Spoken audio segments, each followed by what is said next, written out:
घर के लिए दिलदार है हम, दुश्मन के लिए तलवार है हम।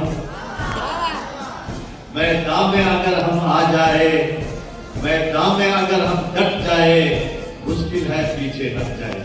शुक्रिया। આપણે સૌને પ્રશ્ન જે પહેલો એ થાય કે બીજા લોકોએ આપણા માટે શું કર્યું, એટલે આપણે દેશ માટે પણ એ પ્રશ્ન થાય કે દેશે આપણા માટે શું કર્યું. ખરો પ્રશ્ન એ નથી, ખરો પ્રશ્ન એ છે કે આપણે દેશ માટે શું કર્યું.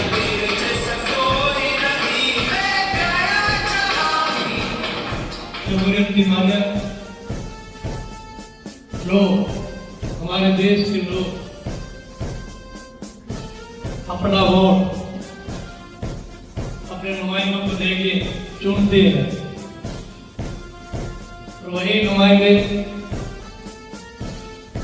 पूरे देश के वजीर आजम को चुनते हैं.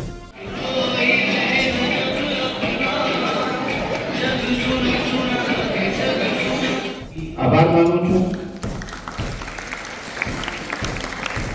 આજના કાર્યક્રમમાં વિવિધ કાર્યક્રમો રજૂ થયા ઉજવણીમાં, અને આ સમગ્ર કાર્યક્રમમાં જે શિક્ષકોએ પોતાનું યોગદાન આપ્યું છે, વિવિધ કાર્યક્રમો તૈયાર કર્યા છે, તેમજ આ તહેવારની ઉજવણી માટે જે યોગદાન આપ્યું છે એ સર્વનો ખૂબ ખૂબ આભાર.